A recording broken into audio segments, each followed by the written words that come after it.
There is a lot we're about to get into, so let go. Get busy in here, get busy in here. Yeah, my squad run deep. Yeah, we really in here. I swear whatever you want, you can get it in here. Comedy or the drama, it's a mixture in here. But you love it in here. Yeah, you love it in here. Got reviews up in here. We got stories in here. Hit the like, hit the sub, hit the bell. Oh yeah, 3 clicks like the shoes on Dorothy in here. What's up, everybody? It's your boy BusyBlu, and I am back with another Big Brother rant. Talk about some stuff video. Okay, that's what I'm gonna call it today. First of all, if you're new to this channel, make sure that you subscribe, like the video, share the video, comment, let the girls know how you feel. How do you feel? Don't. How does it feel? But I know a lot of y'all probably at work, so I don't expect a lot of people to be up in here. Chloe said, "Hey, busy, I DM you." Chloe, I'm glad you reminded me, because what I haven't been telling people that I wanted to do Married at First Sight videos. I'm going to respond to you. I'm going to respond to you, Chloe. Y'all, if y'all haven't subscribed to Chloe, and y'all probably already did, make sure you do. She does a lot of like couple related reality television shows, especially one of my faves, Married at First Sight. And what I'm telling you, I was gagging last season at every review she ever did. Gagging the girl at me when she was talking about Katina in that wig. I live. Okay, I could not. Y'all make sure y'all subscribe to her. Now I'm just thinking about it. She said she didn't brush. Oh, y'all, subscribe to Chloe. And if y'all love Married at First Sight, subscribe to Chloe, because oh, when she said that wig was not had that big comb. She just beat down, bust down just like that wig. Oh, I'm sorry, y'all, but protect black women. But when Chloe used to talk about that lady wig, I couldn't take it. Oh, I'm crying. Oh, when she used to talk about that lady wig, I died. Okay, so y'all, let's get into it. Y'all, I know most of y'all here for Big Brother, so let's get into Big Brother, right? I'm gonna start by saying this. I love the show. Y'all, Chloe got me crying. I love the show.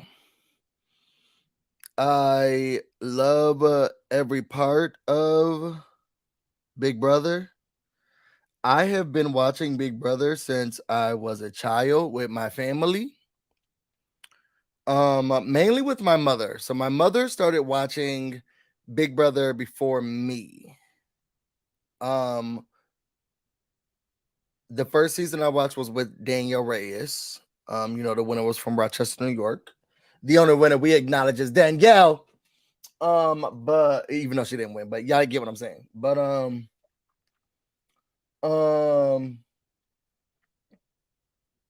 that's when like Big Brother came into our house, season 2.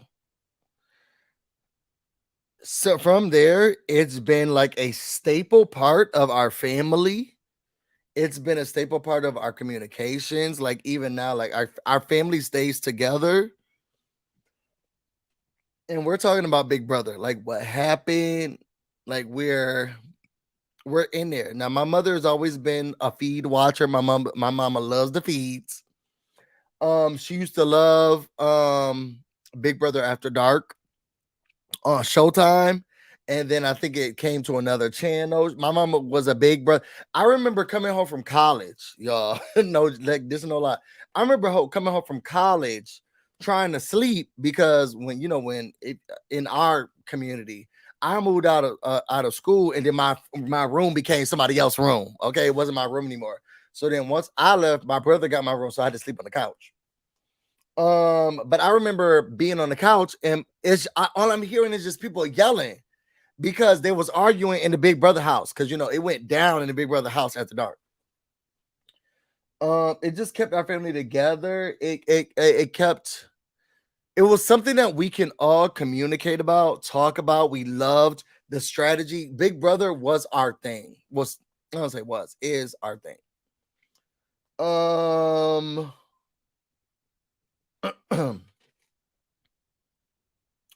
throughout the years, things have changed. And it's gotten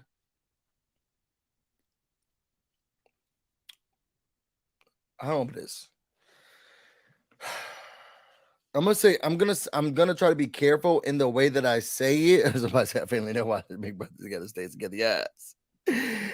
Um, because I know that there are a lot of race baiters out here. People who are just gonna use race. They about to argue about race. I watched. There was some video I saw. Somebody was like, "Oh, we're just gonna watch racism for 30 minutes," and it's just like, what is this shit? Like, it's what the negativity that people feel. There are some race baiters. Like, it just are. I live this life. I'm not trying to bait you. I'm not trying to raise bait. I'm trying to educate, explain, make sure that people understand and see through it.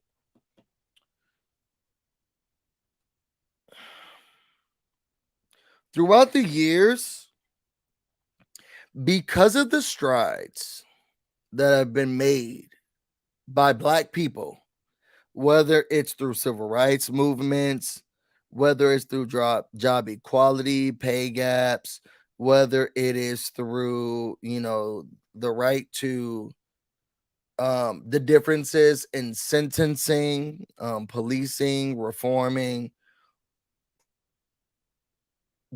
people are starting to see more clearly now the microaggressions, the racism, the blatant talking about through this racist lens on Big Brother. People are starting to look at it and be like, yeah, that's problematic.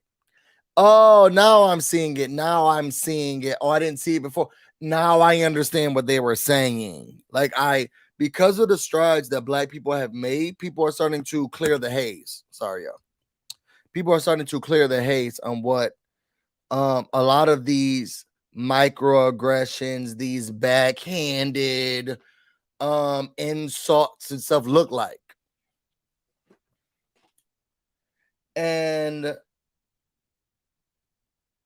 I think a lot of that is changed. I'm trying to figure out the best ways to say this. The way we view the game. Because all in all, Big Brother is a game. It is. It's a social experiment. We put people in a house. We want to see how they react and act to other individuals, how they communicate, how they relate to other individuals.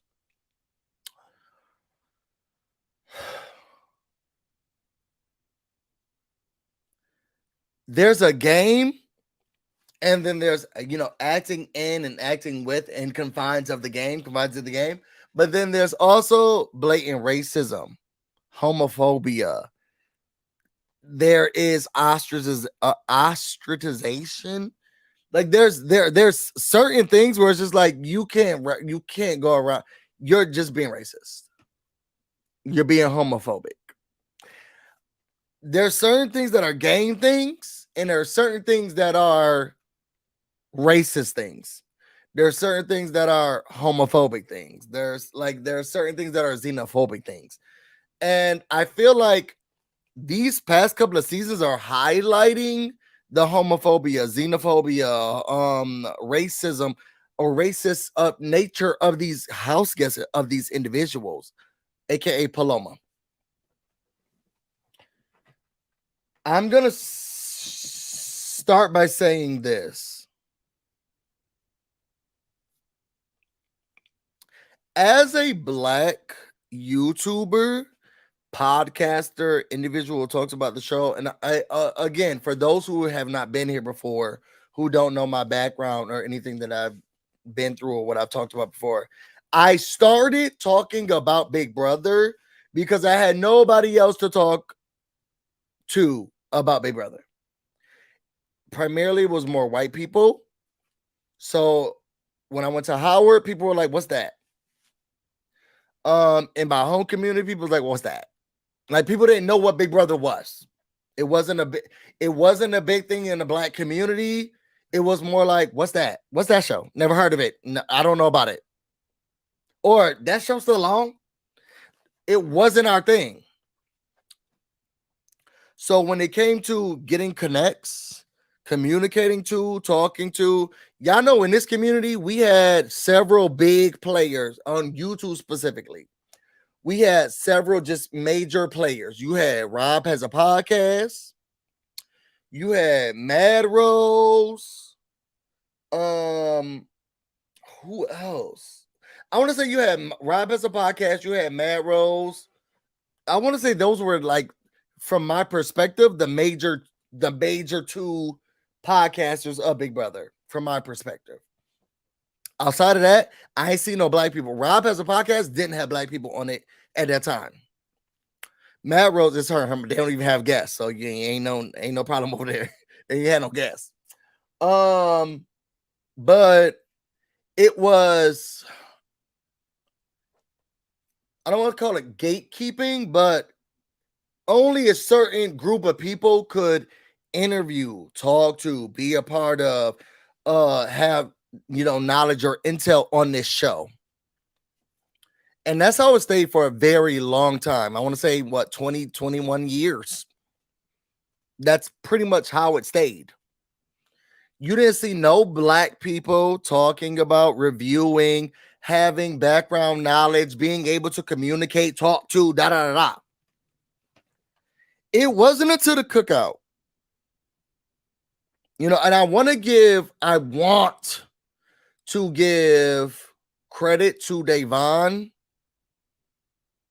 in the work that she did while on the show and talking about it. But I also got to be honest, and I love her dearly, and I hope this doesn't, ruin our relationship. When it came to speaking out and talking to other black content creators or podcasters, she didn't communicate with them. She didn't go on any of the black podcaster shows. She didn't go on the black content creator show. She didn't do any of that. Now I will say that she rose a lot of awareness on the national standard and television and making sure that people understood like the black plight. But when it came down to black people talking about the show and trying to be invested in it, trying to also grow a black network and stuff like that, she didn't talk to them. So again, Bailey, they also didn't do that. I want to say that the first in that a lot of people got, from my perspective, I want to say Jessica Milagros and Kimmy helped with. Because people wasn't, I feel like Jessica and Kimmy, they looked at younger black or people of color podcasts and was like, y'all, I'm gonna give y'all a chance. Let me come to your channel. Let me come to your show. Let me see what's going on. I watched you, da-da-da. And outside of giving these major white people who had conversations about or talked about and da-da-da a chance, those were the individuals who started giving chances and started looking at other content creators and giving more of a voice to those people. The problem is the racism ensued on Big Brother. Then white networks got a hold of it, like People, TMZ, all of these things. And then you only have majority white people watching it and talking about it. And then they just reiterated the same stuff that these racist white people were talking about. And you never had another side of the perspective, the side of the coin. And I feel like now the tides are turning, the things are shifting. Because, and I'm just giving y'all my feelings about this season and what's going on. And because I know a lot of black people, I know a lot of black content creators, I know a lot of people of color who are just like, I'm over it. We're back to the same stuff. Cookout didn't matter. Nothing that happened mattered. We're back to the same racism stuff. So I'm just trying to give y'all full background. So if you're like, where's Busy going with this? Just stay with me. I'm gonna get to the point. I feel like it took a while for people who had voices, amplifying opportunities and voices, even Twitter spaces now. Like, I feel like It just started happening and it took like 2 small seeds. Now when it comes to the Cookout, I feel like they are now truly like looking into spaces. I mean, all in their own right, in their own ways and shape and form. Where how do we give black people a voice, a space, opportunity to talk, amplify their platforms, their opportunities, so that we don't only get one voice, so that we don't only get one way. I think that people like Paloma go into the game feeling the way she feels because we only got a certain group of people, a certain type of person talking about what is good game, what is not good game, what good characteristics of attack or tactics look like, what good alliances look like. If you only have white people, white men saying, well, that's not a good game move, or you shouldn't look at it like that, then that's the only thing that people are gonna think like. No shade, no shade. Me and Rob has a podcast. We had a pass. No shade to the girls or Taryn or any of them, but if they're the only amplifying voice, then that's what people are going to think is a real good game or a real good strategy. If the only voice is a white man saying, oh, that's not the right way to do that, and this is stupid, and that game move was dumb, and this is what we should have done, and I hear what she's saying, that's stupid, that's what people are going to listen to. And I feel like the Cookout is finally giving the Cookout, Jess, and I'll just say those are finally giving amplifying voices and platforms and views to people who there's other ways to look at what the game looks like. Backgrounds, ethnicities, strategies, game moves. And that wasn't there before. And I feel like what people are starting to see, because we now have we now have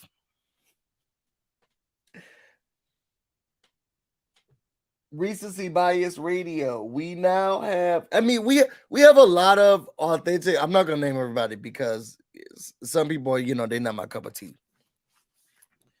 But we now have authentic backgrounds and people of color who can talk about the show and give you different backgrounds, give you different viewpoints, give you different perspectives of a show that people can look at Big Brother now as it turns on and be like, this is bullshit.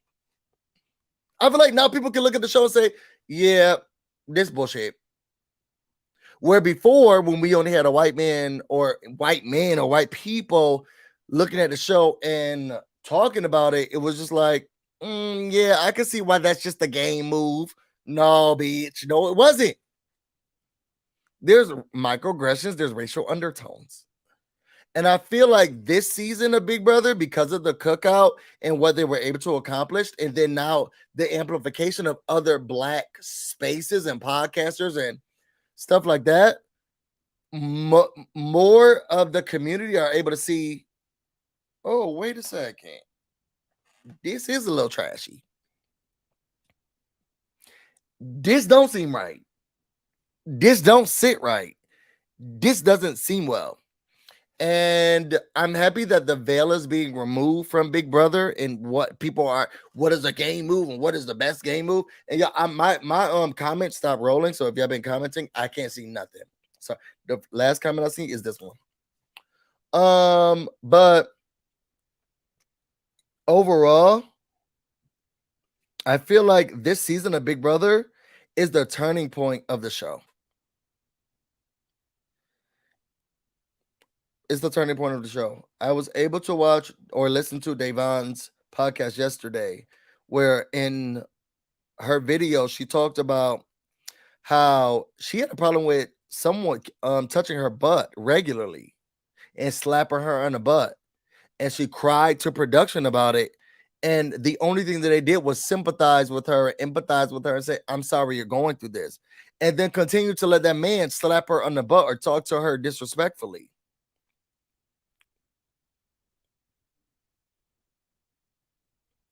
And it's crazy because then after she got out of the diary room, he did it again. And Davon said, I'm done with the show. I'm not watching it anymore. I don't want to be a part of the show anymore. I'm not going to do this anymore. And I don't blame her. I don't want to go down. Oh, y'all, and y'all, my thoughts right now are everywhere with this because I feel like Davon when she was talking about it. I love Big Brother and I love the show.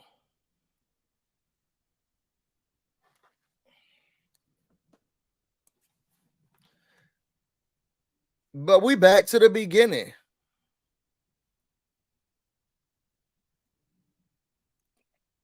The Cookout ain't do nothing. The way that they're treating Taylor right now is no different from Camp Comeback. It's no different from Camp Comeback.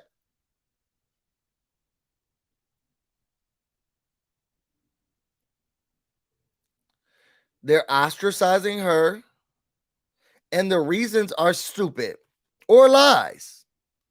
And they're putting her out and ostracizing her and treating her poorly because of nothing. Let me pull up this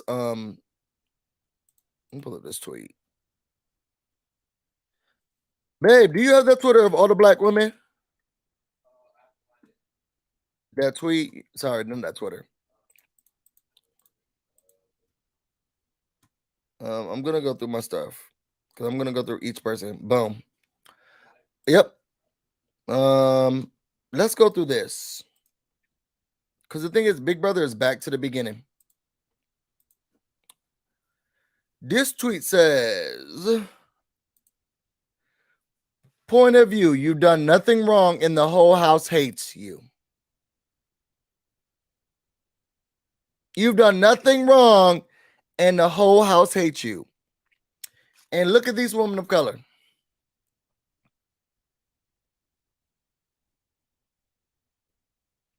And some of them got it really bad.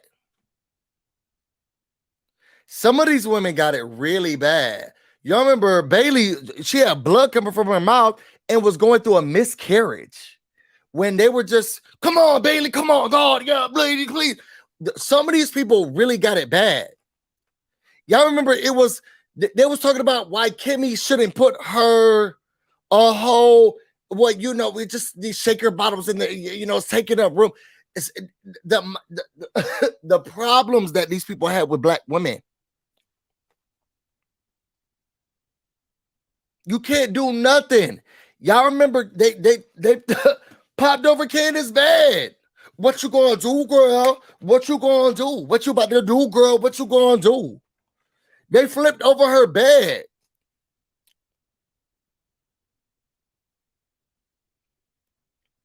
And they treat these people like trash. Y'all remember Wong's first season when it took, what was old girl name? So it was like, well, I get what she's saying, y'all. We treated her really poorly. If she talked trash about us and shredded every letter, like she didn't say that she ain't do nothing wrong. She ain't say nothing wrong. She ain't say nothing wrong. They treated these black women like garbage. Dominique never had a chance. There's some snakes amongst the group. That girl didn't do nothing to nobody. And when Paul tried to go blackface, production didn't say nothing.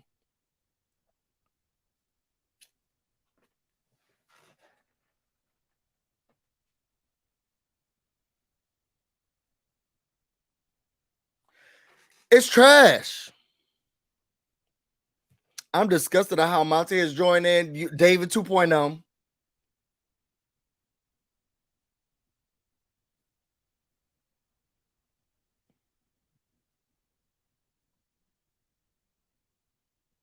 Let me not call him David too, because I got a chance to meet David. And I do like David now, and I think it's only because I know him. But the way that they've treated these black women on the show is trash. For no reason, we gonna talk about you. We gonna ostracize you. We gonna say, oh, her tone. They've been talking about this girl. She's a beauty queen. Her toning, I can't believe it. She's been trying to Paloma, you a hater. You a hater, bro. You're a hater.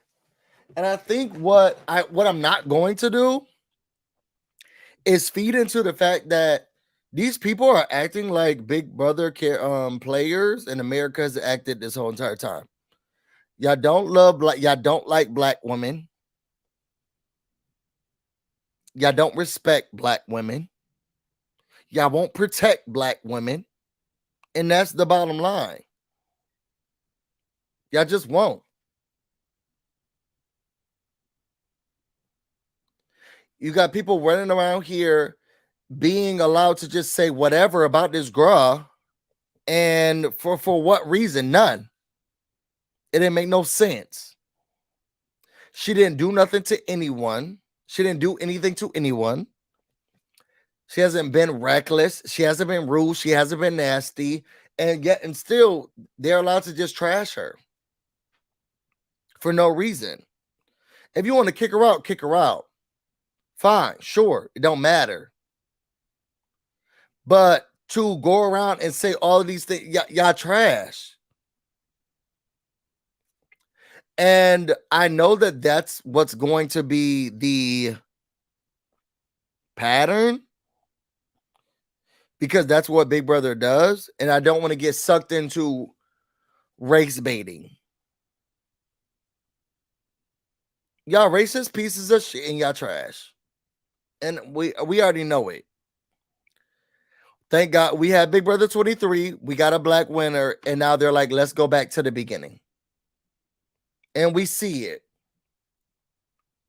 We get it. We see it.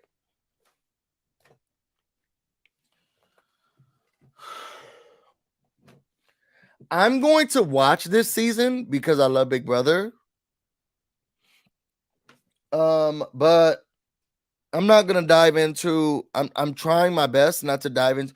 If I don't feel emotionally up to it, I'm not going to be. I'm not gonna do it.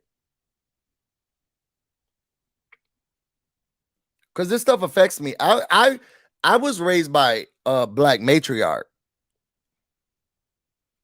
Like, I have millions of aunts, millions of female cousins, and my mother. Remember, my daddy didn't care. I was raised by a matriarch. When I say I love black women, protect black women, that's on P. So when I feel like, okay, I'm not up to it, I'm not watching them disrespect, disgrace, and all of this. I'm not doing it. And I know a lot of people who are going to be acting the same way. Y'all can always go to your favorite white male podcast because they will be talking about the show. Because nothing is affecting them personally. But the stuff that you see in real life and the way that they treat us for no reason is the same stuff that happens in real life. And I don't want to have to go through this regularly. So when I need to take a break, y'all won't be seeing me over here. And that's just that on that. That's how I feel.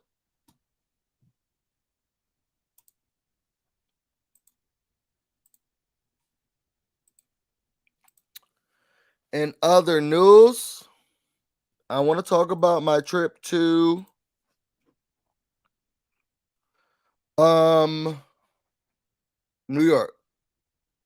Y'all put your feelings in the comments. Let us know how you feel about it. What all of that.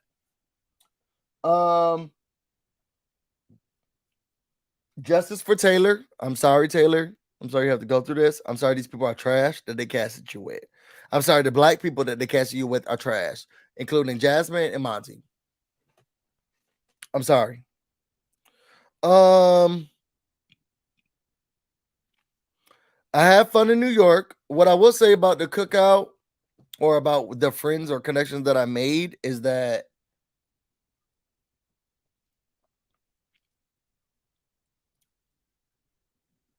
these are real, genuine people who want to see us do well and who want to protect us and want us to succeed. And I have not found any greater bonds in the industry outside of these Big Brother casts. Like, the opportunities that I've been able to get, that have been pushed my way, that I've been able to receive, put in front of me, beyond measure. Beyond measure.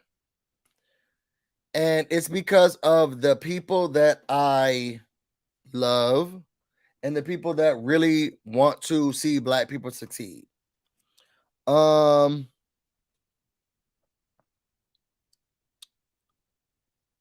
have to thank Tiffany, Aza, well, Jessica Milagros first and foremost, always. You know, that's my sis forever. But Aza, Tiffany, Kimmy, Big D. Say what y'all want to say, Big D. And Chada. I don't know Xavier. But Chada. Those are the people who, if I need anything, if I want anything, if I have a question about anything, hands down, I could call them, no questions asked. They got me. They'll put me in connection with whoever I need to be put in connection with. Hands down, no question. And I appreciate them. I love them. And I feel like this could be the catalyst or the jumpstart to several Black people who could grow and be whatever they like. I feel like this could propel so many of us YouTubers, podcasters, young people to another space. Now everybody want to be there. Not everybody wants to do any of that stuff. But I do know I'm tired of going to these events. I'm tired of going to these events, and this is all I see. The white people getting a chance to sit down and do interviews and stuff at these premieres. I'm done with it. Done with it. I'm done with it. Done with it. Being done. Will be done. Not doing it anymore. So I want to say major thanks to those people. And there is a chance.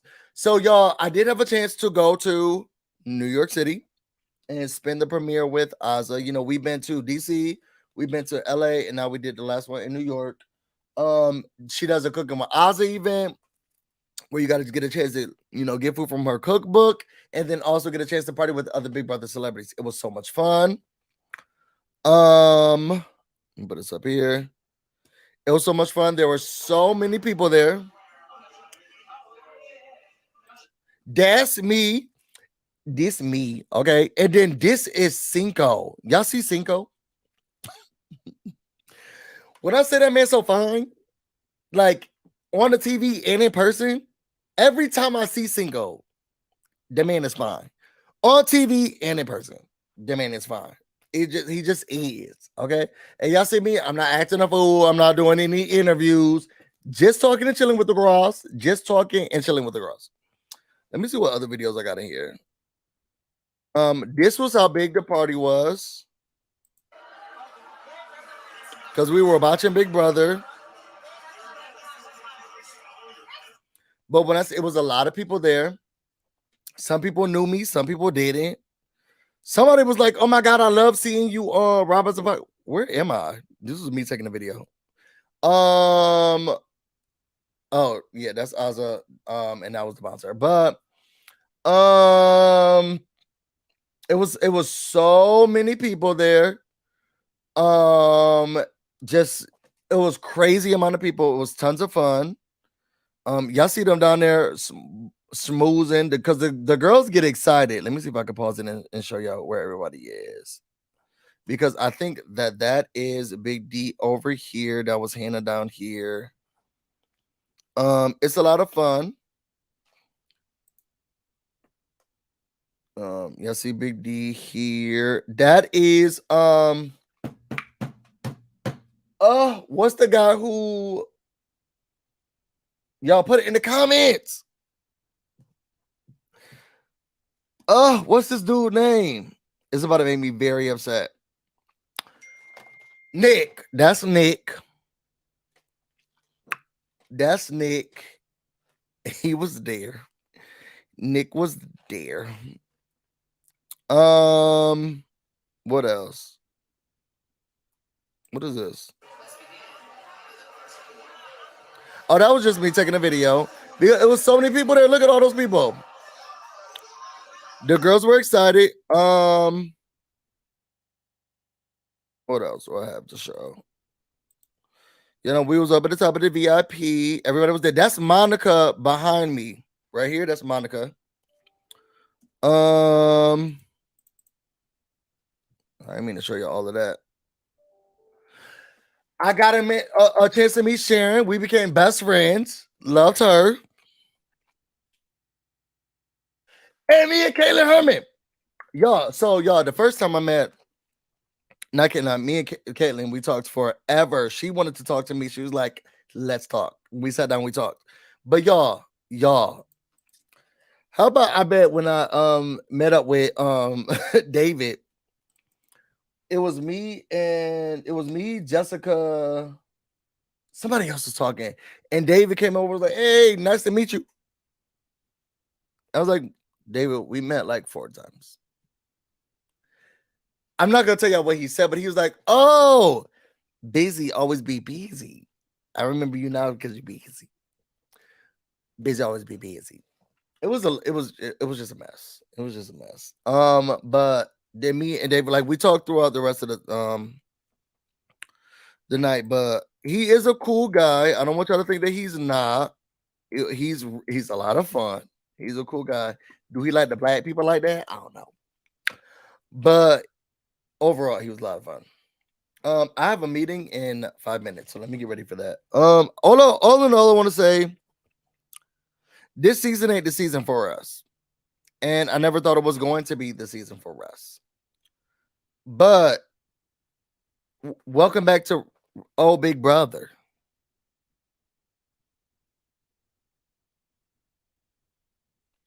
Welcome back to old Big Brother. Where are we at now? Hopefully, I can convince some of my other friends that we should still do podcasts, interviews, and stuff like that. I'm not sure. I don't know, but we'll see. This was supposed to be a happy story time, but it became very political. Sorry, y'all. But I have to get out of here. If y'all want to know more about me and everything that's going on, you can find me on Instagram and on Twitter, BusyBlu, no space, no. You can also find me on Twitch, BusyBlu, but this is definitely streaming right now. What's up, Twitter? I'm about to go get busy and y'all stay busy. Until next time.